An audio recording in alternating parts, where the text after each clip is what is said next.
আজকে বানিয়েছি কাঁচকলার কোপ্তা কারি। দেখতে থাকুন আমার রেসিপিটা আমি কিভাবে বানিয়েছি। আমি এটা গরম গরম ভাতের সঙ্গে পরিবেশন করে দেবো। যদি আমার এই রেসিপিটা ভালো লেগে থাকে তাহলে আমার চ্যানেলে লাইক, শেয়ার, কমেন্ট ও সাবস্ক্রাইব করে দেওয়ার অনুরোধ রইল। নমস্কার বন্ধুরা, কুকিং অর্পিতাতে আপনাদের সবাইকে স্বাগত জানাই। আশা করি আপনারা সবাই ভালো আছেন। নতুন বছরের সবাইকে অনেক অনেক শুভকামনা রইল। আমি আজকে বানাচ্ছি কাঁচকলার কোপ্তা কারি। কাঁচকলা হয়তো অনেকে পছন্দ করে না, কিন্তু এইভাবে বানালে সবাই চেটে বুটে খাবে। এই যে আমি নিয়েছি কাঁচকলা, আমি এখানে 4টা কাঁচকলা নিয়েছি আর একটা নিয়েছি আলু। আমি কাঁচকলাটাকে এবারে কেটে নেব।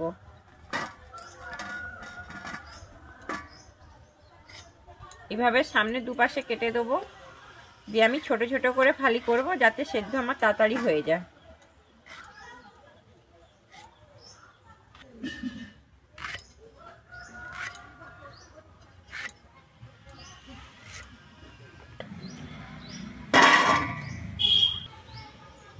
আমি সমস্ত কাঁচকলাগুলো কেটে নিয়েছি। এবার আমি আলুটাকেও ছোট ছোট ফালি করে কেটে নিয়েছি। আমি এবারে এইগুলোকে পরিষ্কার করে ধুয়ে আমি এবারে সেদ্ধ করে নেব। আমি উনুনে কড়া বসিয়ে দিয়েছি, আমি কড়াইতে জল দিয়ে দিয়েছি। আমি এবারে কাঁচকলার আলুটাকে সেদ্ধ করে নেব। এটা কিন্তু খেতে খুবই লাগে কাঁচকলার কোপ্তা কারিটা। একদিন বাড়িতে অবশ্যই বানিয়ে দেখতে পারেন। আমি এবার এটাকে কিন্তু ঢেকে দিচ্ছি যতক্ষণ না আমার সেদ্ধ হয়। আমি ঢাকনাটা খুলে দেখে নিচ্ছি আমার কাঁচকলাটা সেদ্ধ হয়েছে নাকি। আমার কাঁচকলার আলুটা কিন্তু সেদ্ধ হয়ে গেছে, খুব সুন্দর। আমি এবারে তুলে নিচ্ছি।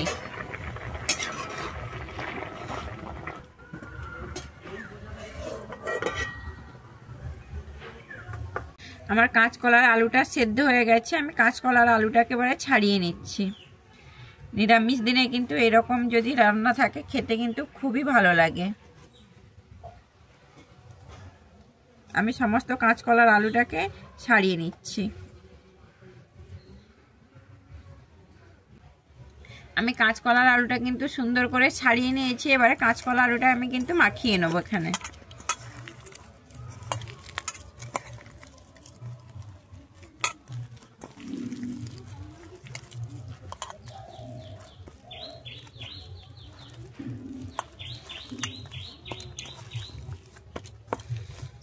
আমার কাঁচকলার আলুটা কিন্তু মাখানো হয়ে গেছে। এখানে জিরে গুঁড়ো, আমি এখানে 1 চামচ জিরে গুঁড়ো দিচ্ছি, আর দিচ্ছি 1 চামচ ধনে গুঁড়ো, আর দিচ্ছি আমি কাঁচা লঙ্কা কুচি। আমি এখানে 4টা কাঁচা লঙ্কা কুচি করে নিয়েছি। আমি আর দিচ্ছি আদা বাটা। আমি এখানে 1/2 চামচ আদা বাটা দিচ্ছি। আমি এরপরে দিয়ে দিচ্ছি বেসন। বেসনটা আমি কিন্তু পরিমাণ অনুযায়ী এখানে দিচ্ছি। আমি আর দিচ্ছি কর্নফ্লাওয়ার। আমি এখানে অল্প একটু কর্নফ্লাওয়ার দিচ্ছি। এবার দিয়ে দিচ্ছি আমি লবণ। লবণটা পরিমাণ অনুযায়ী দেবেন। দিয়ে আমি এবারে খুব ভালোভাবে এটাকে মাখিয়ে নেব।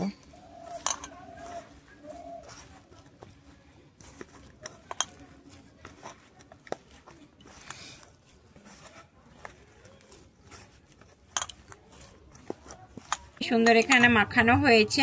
আমি এরপরে দিয়ে দিচ্ছি এখানে হলুদ, আর দিচ্ছি আমি গরম মশলা গুঁড়ো। আমি গরম মশলা গুঁড়ো 1 চামচের মতো দিয়ে দিচ্ছি। দিয়ে আমি আবারও খুব ভালোভাবে এখানে মাখিয়ে নেব।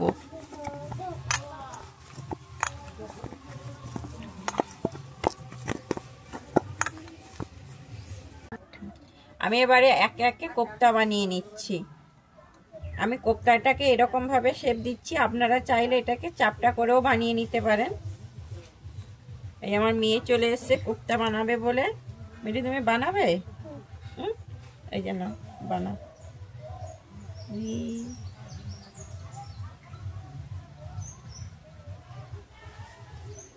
আমার কিন্তু এখানে আর বেসন বা আরারুট কিছুই লাগছে না। আপনাদের যদি প্রয়োজন হয় তাহলে বেসন এখানে ব্যবহার করতে পারেন।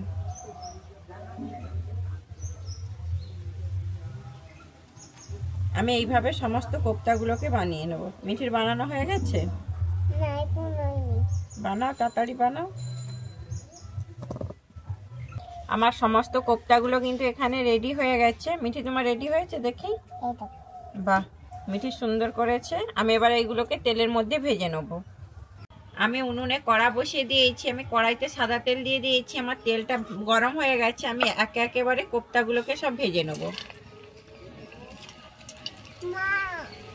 বলো, ভেজে দেবো? এই যে না, ভেজে দাও। আমার মিঠি আজকে মেয়ে আজকে রান্না করবে এসছে, আর না দিতে হবে না।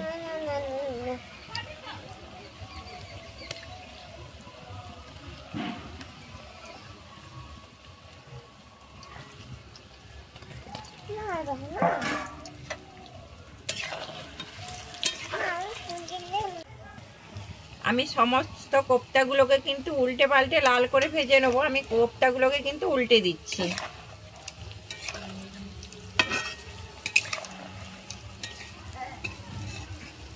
আমি এইভাবে কিন্তু কোপ্তাগুলো লাল করে ভেজে নেবো।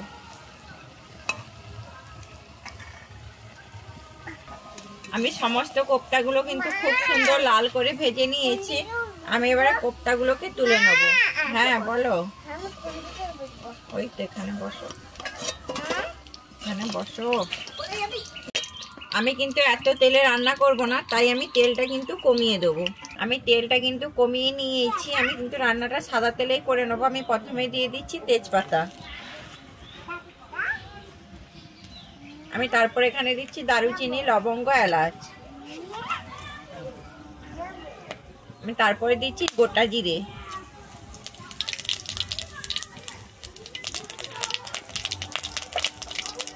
আমি এরপরে দিয়ে দিচ্ছি এখানে আদা বাটা,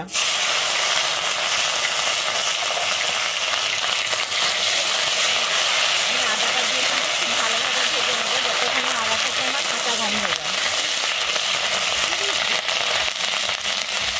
আমার আদাটা কিন্তু ভাজা হয়ে গেছে। আমি এরপরে দিয়ে দিচ্ছি হলুদ, আমি হলুদটা দিয়ে আবার একটু নেড়ে নিচ্ছি। আমি এরপরে দিচ্ছি এখানে একটা টমেটো, আমি টমেটো একটা বেটে নিয়েছি, টমেটোটা দিয়ে দিচ্ছি। আমি টমেটোটা দিয়ে কিন্তু এখানে খুব ভালোভাবে কষিয়ে নেবো যতক্ষণ না টমেটো থেকে আমার কাঁচা গন্ধ যায়।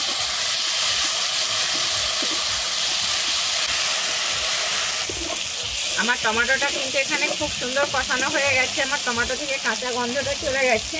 আমি এরপরে এখানে দিয়ে দিচ্ছি জিরে গুঁড়ো, আমি এখানে 1 চামচ জিরে গুঁড়ো দিয়ে দিচ্ছি।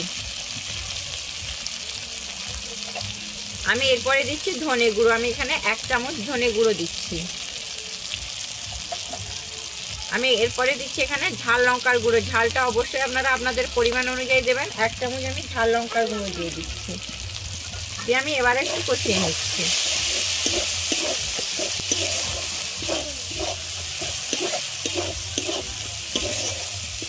চালমগজ আর আমি পোস্ত বেটে নিয়েছিলাম, চালমগজ আর পোস্তটা দিয়ে দিচ্ছি।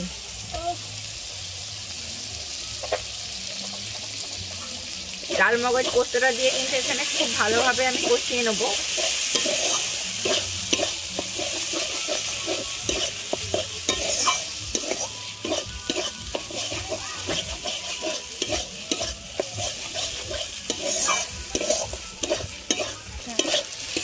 আমি চালমগজ আর কিন্তু পোস্তটা দিয়ে এখানে খুব ভালোভাবে কষিয়ে নিয়েছি। আমি এরপরে বাটি ধুয়ে জল দিয়ে দিচ্ছি।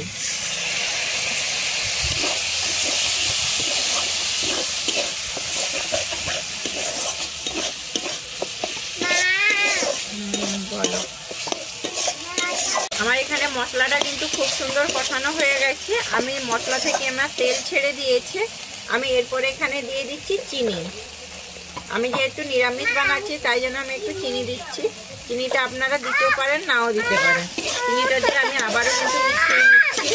কি হলো, আমি এরপরে দিয়ে দিচ্ছি জল। এখানে জলটা একটু বেশি দিতে হবে, যেহেতু কোপ্তাতে জল টেনে নেবে তাই জন্য।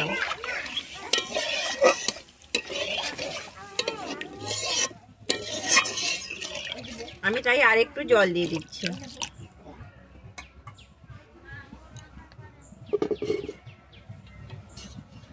আমি কিন্তু এবারে ঢেকে দিচ্ছি যতক্ষণ না আমার জলটা ফুটে ওঠে। আমি ঢাকনাটা খুলে দেখে নিচ্ছি আমার জলটা ফুটে উঠেছে নাকি। আমার জলটা দেখুন খুব সুন্দরভাবে এখানে ফুটে উঠেছে। আমি এরপর এখানে দিয়ে দিচ্ছি ভেজে রাখা কোপ্তাগুলো।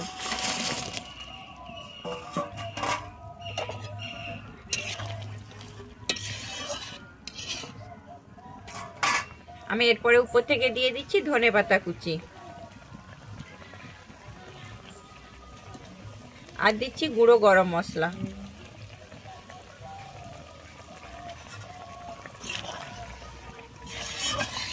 আজকে আমার মেয়ে খুব ডিস্টার্ব করছে, তাই জন্য ভয়েস ঠিকঠাক হয়নি।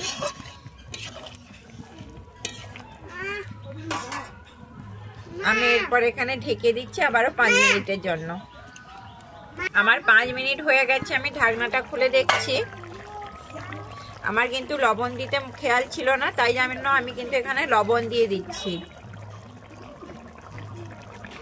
আমি এরপর এখানে দিয়ে দিচ্ছি উপর থেকে ঘি।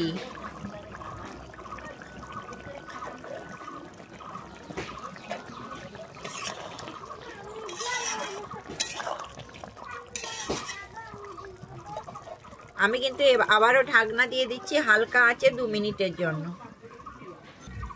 আমার 2 মিনিট হয়ে গেছে, আমি ঢাকনাটা খুলে দেখে নিচ্ছি।